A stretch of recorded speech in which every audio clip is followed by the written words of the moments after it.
Subscribe now and press the bell icon. Never miss an update.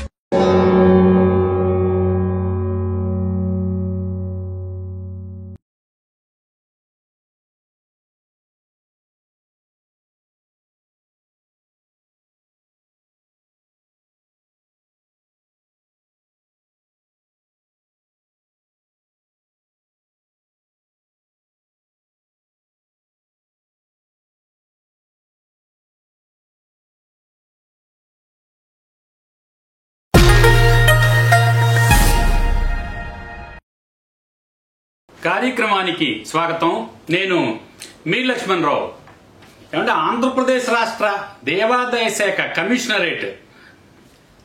కమిషనర్గా ఉన్న సత్యనారాయణ అనేక రకాల అక్రమాలకు పాల్పడుతున్నారంటూ అనేక ఆరోపణలు వినిపిస్తున్నాయి. మనం ఇటీవల చూసాం. డిప్యూటీ కమిషనర్లు, అసిస్టెంట్ కమిషనర్లు, గ్రేడ్ 1, గ్రేడ్ 2, గ్రేడ్ 3 ఈవోల ప్రమోషన్లలో అనేక రకాల అక్రమాలు జరిగినట్టు, కొన్ని వందల కోట్ల రూపాయల అవినీతికి ప్రధాన కార్యాలయం బాటలు వేసినట్లు, ముడుపులు ముట్టినట్టు కూడా అనేక ఆరోపణలు ఎదుర్కొంటున్నారు. అయితే ఇవి చాలవన్నట్టు, అంటే ఎక్కడ ఏ రకంగా దండుకునే అవకాశాలు వచ్చినా ముడుపుల కోసం ప్రత్యేకంగా చట్టవిరుద్ధత, అర్హత అనర్హత చూసుకోకుండా కూడా అనేక మందికి పదోన్నతులు ఇస్తున్నారంటూ ఆరోపణలు ఎదుర్కొంటున్న దేవాదాయ కమిషనర్ సత్యనారాయణ పశ్చిమ గోదావరి జిల్లాలో ఉన్న మద్దాంజనేయ స్వామి దేవస్థానం ఉందండి. ఇది 6A క్యాడర్లో ఉంది. సుమారు 5 కోట్ల రూపాయల పైగా ఆదాయం ఉన్నటువంటి దేవస్థానం.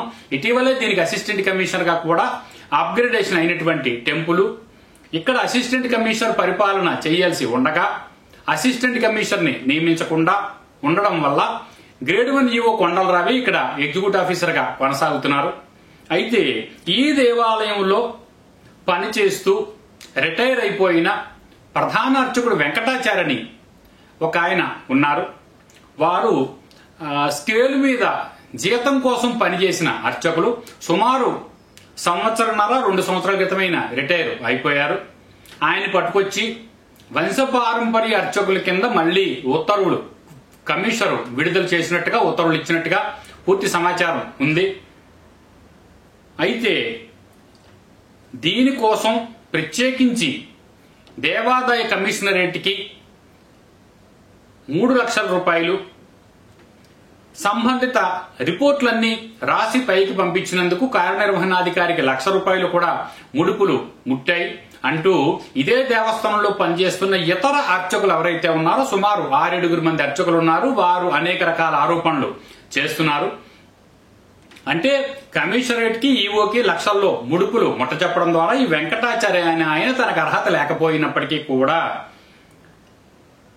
వంశపారంపర్య అర్చకుడి కింద 43లో పేరు రాయించుకున్నాడు. స్పెసిఫిక్ గా కమిషనర్ ఒక ఆర్డర్ కూడా ఇచ్చారు అనే విషయం బయటికి వచ్చింది.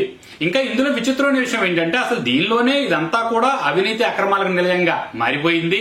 ముడుపులు తీసుకునే ప్రమోషన్లు ఇస్తున్నారు. లేకపోతే ఈ రకమైనటువంటి చట్టవిరుద్ధమైనటువంటి ఉత్తర్వులు అర్హత లేకపోయినా వంశపారంపర్య అర్చకుల కింద ఉత్తర్వులు ఇస్తున్నటువంటి ఈ సందర్భంలో ఇంకా దీనిలో విచిత్రమైన విషయం ఏంటంటే ఈ ఇచ్చిన ఉత్తర్వులు ఎట్టి పరిస్థితులను బయటికి పెట్టడానికి వీల్లేదంటూ కూడా కమిషనరేట్ నుంచి ఉత్తర్వులు వచ్చినట్టుగా సమాచారం ఉంది. ఈ విషయం తెలిసాక ఈ దేవాదాయ శాఖ మద్దాంజనేయ స్వామి దేవస్థానంలో పనిచేస్తున్న ఈవో కొండలరావుని సంప్రదించాం. మరి ఈ కమిషనర్ ఇచ్చినటువంటి ఉత్తర్వు అసలు వాస్తవమేనా, నిజంగానే వెంకటాచారికి వంశపారంపర్యం ఇచ్చారా, ఆయనకు హక్కులు ఉన్నాయా అని కొండలరావుని ప్రశ్నించాం. దాని మీద ఈవో కొండలరావు మాట్లాడుతూ కమిషనర్ గారు ఉత్తర్వులు ఇచ్చిన మాట వాస్తవమేనండి, కానీ ఈ ఉత్తర్వులు మాకు బయట పెట్టద్దని కూడా ఆదేశాలు ఉన్నాయి కాబట్టి మేము దీన్ని బయట పెట్టలేము. మీకు ఒకవేళ కాగితాలు కనుక ఒకవేళ కావాలంటే మీరు కమిషనరేట్ నుంచే తీసుకోండి వారు సమాధానం చెప్తున్నారు. మరి అసలు రికార్డ్ చూస్తే గతంలో కమిషనర్ గా పనిచేసిన హరి జవహర్ లాల్ ఇదే ప్రపోజల్ 2 సంవత్సరాల క్రితం ఒకసారి ఆల్రెడీ ఈ వెంకటాచారి వారి దగ్గరికి తీసుకెళ్తే ఇది పూర్తి చట్టవిరుద్ధత అయినటువంటి పని, ఈ పని నేను చేయను, ఇతను స్కేల్ ఉన్నటువంటి అర్చకుడు, రికార్డు మొత్తం ఇదే చెబుతోంది, స్కేల్ ఉన్న అర్చకుడికి వంశపారంపర్యం ఇవ్వడం కుదరదు అంటూ హరి జవహర్ లాల్ ప్రతిపాదనని తిరస్కరించినట్టుగా కూడా అదే ఈవో తెలియజేస్తున్నారు. మరి గతంలో పనిచేసిన కమిషనర్ హరి జవహర్ లాల్ తిరస్కరించినటువంటి ఇదే ఫైల్ ని ప్రస్తుత కమిషనర్ సత్యనారాయణ ఏ రకంగా ఆమోదించారని అడుగుతున్నాం. దీనికి ఖచ్చితంగా ముడితేనే లంచాలు ముడితేనే ఇటువంటి పనులు దేవాదాయ శాఖ ప్రధాన కార్యాలయం చేస్తుందని అందరికీ తెలుసు. కానీ మరీ ఇంత బరితెగింపు రికార్డు చెప్తున్నప్పటికీ, గత కమిషనర్ కాదన్నప్పటికీ, నేను మీకు రికార్డు కూడా చదివి వినిపిస్తాను. ఇన్ని రకాల చట్టవిరుద్ధత ఉన్నప్పటికీ కూడా రాము సత్యనారాయణ కమిషనర్ ఏ రకంగా ఇతనికి వంశపారంపర్యం ఇచ్చారు, ఇవ్వడానికి ఎంత లంచం పుచ్చుకున్నారనే దానికి కూడా మరి ఆయన సమాధానం చెప్పాల్సిన పరిస్థితిలో ప్రస్తుత దేవాదాయ కమిషనర్ సత్యనారాయణ నిలబడుతున్నారు. దీనికి అనేక రకాలైనటువంటి ఆధారాలు కూడా మన దగ్గర ఉన్నాయి. ఒకసారి దేవాదాయ కమిషనరేట్ వెబ్సైట్ కనుక మనం చూసినట్టయితే దీనిలో ఈ వి వెంకటాచార్యులు ప్రధాన అర్చకుడు, ధార్మిక స్టాఫ్, పే స్కేల్ ఉంది. ఇతను 1/4/1976 నుంచి అర్చకుడి కింద కొనసాగుతున్నారంటూ కూడా ఇతని పే స్కేల్ వివరాలు కూడా దీనిలో చాలా స్పెసిఫిక్ గా మెన్షన్ చేసినటువంటి వెబ్సైట్ లో ఈ వివరాలు అయితే ఉన్నాయి. అంటే వెబ్సైట్ ద్వారా ఎవరైనా సరే సాధారణంగా ఏ అనుమానం వచ్చినా వెబ్సైట్ చూస్తే కనుక ఇమీడియట్ గా మనకి వివరాలు తెలిసిపోయే అవకాశం ఉన్నా కమిషనర్ ఈ వివరాలని కావాలని పక్కన పెట్టి ఇతనికి అర్హత లేని వాడికి అర్చకత్వం ఇవ్వడం కోసం అని చెప్పి ముడుపులు దండుకున్నాడన్న ఆరోపణలు వినిపిస్తున్నాయి. మరి మిగిలిన అర్చకులందరూ కూడా ఇతను ప్రధాన అర్చకుడి కింద ఉంటూ రిటైర్ అయిపోయారు. మిగిలిన అర్చకులందరూ కూడా ప్రధాన అర్చకుడు తర్వాత ఉప ప్రధాన అర్చకుడు, ముఖ్య అర్చకులు ఉంటారు. వీళ్ళకి ఒక కేడర్ తర్వాత ఒక కేడర్కి ప్రమోషన్ వస్తుంటుంది. మేము సుమారు 6 ఉన్నాము. ఇతను రిటైర్ అయితే మాకు ప్రమోషన్ వస్తుందని మేము చూస్తుంటే ఇతను రిటైర్ అయిపోయాక కూడా మళ్ళీ కొనసాగుతూనే ఇదే పదవిలో ఇతను కొనసాగుతూ వస్తున్నాడంటూ కూడా వాళ్ళు అనేక ఆరోపణలు చేస్తున్నారు. మమ్మల్ని కావాలని అనగదొక్కుతున్నారనే ఆరోపణలు కూడా వారు వినిపిస్తున్నారు. ఇంకా అసలు ఈ దేవస్థానంలో ఎంతమంది అర్చకులు పనిచేస్తున్నారనే విషయం మనం ఒకసారి చూస్తే కనుక వి వెంకటాచార్యులు, పి భాస్కరాచార్యులు, పి సూర్యనారాయణాచార్యులు, జీవి రమణమూర్తి, పి నాగపవన్ కుమార్, గోవర్ధనం సీతారాము వీరు అర్చకుల కింద కొనసాగుతున్నట్టు రికార్డు చెప్తుండగా పిఎస్పి శర్మ వేదపారాయణదారుడి కింద కొనసాగుతున్నట్టుగా చెప్తున్నటువంటి రికార్డు కూడా ఉంది. ఇక్కడ విచిత్రమైన విషయం ఏంటంటే ఈ దేవస్థానానికి సంబంధించిన 38 రిజిస్టర్, 43 ఇది 38 సంబంధించిన రిజిస్టర్ అండి. ఈ 38 రిజిస్టర్ కనుక మనం ఒకసారి చూస్తే కనుక అసలు ఈ దేవస్థానంలో వంశపారంపర్యంగా పనిచేస్తున్నటువంటి వ్యక్తులు గాని ఎవరైనా అర్హతల వివరాలు ఉన్నాయా అని దీని మీద ఇక్కడ ఉందండి. వేతనము గాని, ఎండోమెంట్ గాని, పదలబ్ధి గాని కలిగిన వంశపారంపర్యపు హక్కు గల అట్టి హక్కులు గల ఉద్యోగములు, పేర్లు, సేవా స్వభావములు, నిర్ణయ కాలము, సేవా నిబంధనలు, ప్రస్తుత పనిదారుల పేర్లు ఏమైనా ఉన్నాయా అని రాస్తే ఎట్టి పరిస్థితుల్లోనూ వంశపారంపర్య సహకులు ఎవరికి ఏ విధంగానూ లేవు. మహంకాళి మల్లికార్జున వ్రాలు అని రాస్తూ అప్పటి ట్రస్టీ ఎవరైతే ఉన్నారో దీని మీద సంతకం చేసినటువంటి కాగితం వంటిది. ఇది 38 రిజిస్టర్ కి సంబంధించినటువంటి పత్రం. ఈ పత్రం కూడా దేవాదాయ కమిషనర్ పక్కన పెట్టాడు. అంతేకాకుండా తర్వాత వచ్చేటటువంటి రిజిస్టర్ 43 రిజిస్టర్ ఉంది. ఇది 43 రిజిస్టర్ కి సంబంధించినటువంటి కాపీ. దీనిలో చూసినప్పటికీ కూడా ఈ వి వెంకటాచార్యులు ఎవరైతే ఉన్నారో అప్పుడు ముఖ్యార్చకుడి కింద పనిచేస్తున్నారు. 43 తయారు చేసే నాటికి ఇది 10/8/2007 తయారు చేసినటువంటి రిజిస్టర్. 38 రిజిస్టర్ కనుక మనం చూస్తే 11/2/1976 తయారు చేశారు. 11/2/1976 తయారు చేసిన రిజిస్టర్ లో అసలు వంశపారంపర్య అర్చకులకు ఎవరికి రైట్స్ లేవని చెప్పి తీర్మానిస్తున్నటువంటి పత్రం ఉంది. 2007 సంవత్సరంలో రాసిన 43 రిజిస్టర్ లో చూసినప్పటికీ ఇతను స్కేల్ తీసుకుంటున్నట్టుగా ఆధారం ఉందండి. ఆనాటికి ఇతనికి 6,329 రూపాయలు జీతం తీసుకుంటున్నట్టుగా ఇతనికి స్పెసిఫిక్ గా పేరు కూడా ఉంది.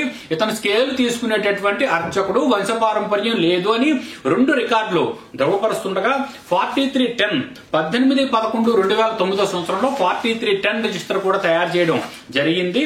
మరి 2007లో 43 తయారు చేస్తే 2 సంవత్సరాల వ్యవధిలోనే విశ్వనాథరాజు అప్పుడు ఎగ్జిక్యూటివ్ ఆఫీసర్ గా ఉండగా 2009లో ఎందుకు 43/10 ఇమీడియట్ గా తయారు చేయాల్సి వచ్చిందనే దానికి కూడా అధికారులు సమాధానం చెప్పడం లేదు. ఒక రిజిస్టర్ మరొక రిజిస్టర్ తయారు చేయడానికి కొన్ని సంవత్సరాలు టైం అయితే అందరూ తీసుకుంటారు. ఇంత ఇమీడియట్ గా తీసేసుకుని అంత అర్జెంట్ గా ఈ రిజిస్టర్లు తయారు చేయాల్సినటువంటి పరిస్థితి ఏంటో కూడా ఎవరికి అర్థం కాని విషయంగా ఉండగా దీనిలో ఈ 4310 లో మనం చూస్తే కనుక ఇది 4310 కి సంబంధించినటువంటి రిజిస్టర్. దీనిలో చూసినప్పటికీ కూడా ఇదే పేర్లు కొనసాగుతున్నాయి. వీరికి ఇచ్చినటువంటి స్కేల్ వివరాలు కూడా దీనిలో ఉన్నాయండి. వి వెంకటాచార్యులు ఉప ప్రధాన అర్చకుడి కింద అప్పుడు ఈ రిజిస్టర్ రాసే నాటికి ఆయన ఉప ప్రధాన అర్చకుడి కింద కొనసాగుతున్నారు. 2009 నాటికి ఈయనకి నియామక ఉత్తర్వులు నెంబరు ఎటువంటి నియామక ఉత్తర్వులు ఈయనకి లేవు. ఎవరు నియమించారో కూడా తెలియనటువంటి పరిస్థితిలో 1976 నుంచి పనిచేసినట్టు మాత్రమే వివరాలు ఉన్నాయి. అప్పటికి 7,770 రూపాయల నుంచి 17,455 రూపాయల వరకు స్కేల్ ఉన్నట్టుగా తెలుస్తోంది. నెలవారీ వార్షిక జీతం 22,430 ఇక్కడ ఖరారు అయినట్టుంది. నియామక పత్రం లేదు. ఈయనకి ఎటువంటి క్వాలిఫికేషన్లు ఉన్నాయి, అసలు ఏ పరీక్షలు రాసి ఉత్తీర్ణుడే అర్చకుడనే వివరాలు అయితే కూడా దీనిలో ఏ విధంగానూ నమోదైనటువంటి పరిస్థితి అయితే ఇక్కడ లేదు.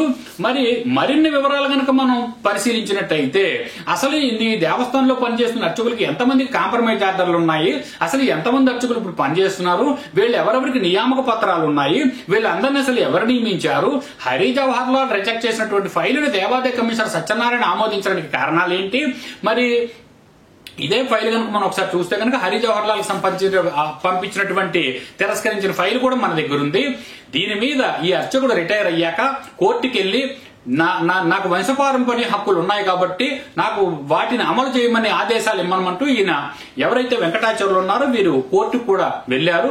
కోర్టు ఏమైనా ఆదేశాలు ఇచ్చిందంటే ఈయన పెట్టుకున్నటువంటి దరఖాస్తును దేవాదాయ కమిషన్ పరిశీలించమని మాత్రమే ఉత్తర్వులు ఇచ్చింది. ఆ ఉత్తర్వుల మీద అప్పటి కమిషనర్ గా పనిచేసినటువంటి హరి జవహర్ లాల్ మేము వంశపారంపర్యం దీనిలో ఇవ్వలేము, మీకు ఎటువంటి హక్కులు లేవు కాబట్టి మీరు కావాలంటే ట్రిబ్యునల్ ఆశ్రయించంటూ కూడా వారు ఉత్తర్వులు ఇచ్చినట్టుగా కార్యనిర్వహణాధికారి తెలియజేస్తున్నారు. మరి 2 సంవత్సరాల క్రితం హరి జవహర్ లాల్ ఉత్తర్వులు తిరస్కరిస్తే ట్రిబ్యునల్ కు వెళ్లకుండా కేవలం మళ్లీ ఇప్పుడున్నటువంటి కమిషనర్ ను పట్టుకుని ముడుపులు ముట్టజెప్పి లంచాలు వెదజల్లి ఈ పని చేయించుకున్నాడు. వెంకటాచార్యుని ఆరోపణలు ఎదుర్కొంటున్నటువంటి సందర్భంలో ఎంత లంచం ఇచ్చి పని చేయించుకున్నాడు వెంకటాచార్య అనే దానికి వెంకటాచార్య సమాధానం చెప్పాలి, ఎంతంత ముడుపులు తీసుకుని ఈ చట్టవిరుద్ధమైనటువంటి పని చేశారు అనే దానికి కమిషనర్ సత్యనారాయణ అనేటటువంటి సమాధానం చెప్పాల్సినటువంటి పరిస్థితుల్లో వీరు నిలబడుతున్నారు.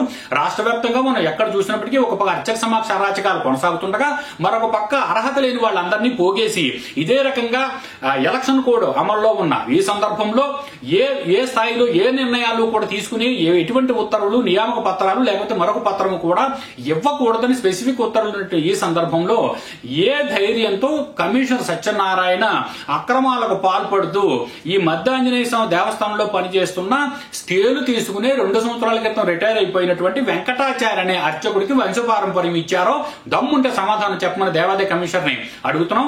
దీని మీద ఈ రకమైనటువంటి ఉత్తర్వులు బయట పెట్టకుండా దొంగతనంగా ఎందుకు మసిబూసి మారేడుకాయ చేసి మూట గట్టి ఒక మూల పెట్టి ఎట్టి పరిస్థితుల్లోనూ బయట పెట్టకుండా ఉండడానికి కూడా తగు ఆదేశాలు ఇచ్చారనే విషయం కూడా దీని మీద దేవాదాయ కమిషనర్ ని ప్రశ్నిస్తున్నాం. ఈ విషయం మీద కార్యనిర్వహణాధికారి కొండలరావు మనతో మాట్లాడారు. విషయాన్ని మొత్తం వారు కూడా ధృవీకరిస్తున్నారు. తాను ఉత్తర్వులు కనుక బయట పెడితే తనకి ఇబ్బంది కలుగుతుంది, అందువల్ల మీరు కాగితాలు కమిషనరేట్ నుంచే తీసుకోండి, ఉత్తర్వులు ఇచ్చిన మాట వాస్తవం, ఆయన వంశపారంపర్య అర్చకుడి కింద నియమించిన మాట వాస్తవం, కానీ ఉత్తర్వులు బయట పెట్టే అవకాశం లేదు, నేను అనేక రకాల ఇబ్బందులు ఇప్పటికే పడుతాను, నన్ను ఇబ్బంది పెట్టద్దంటూ కూడా కొండలరావు మనతో మాట్లాడిన విషయం కూడా మనం గమనించాం. అందువల్ల దేవాదాయ కమిషనర్ సత్యనారాయణ ఇటువంటి అనేక అక్రమాలకు తెరదీస్తూ కొన్ని కోట్ల రూపాయలు 100 కోట్ల రూపాయలు దేవాదాయ కమిషనరేట్ ద్వారా లబ్ధి పొందుతున్నారనే ఆరోపణలు ఎదుర్కొంటున్నారు.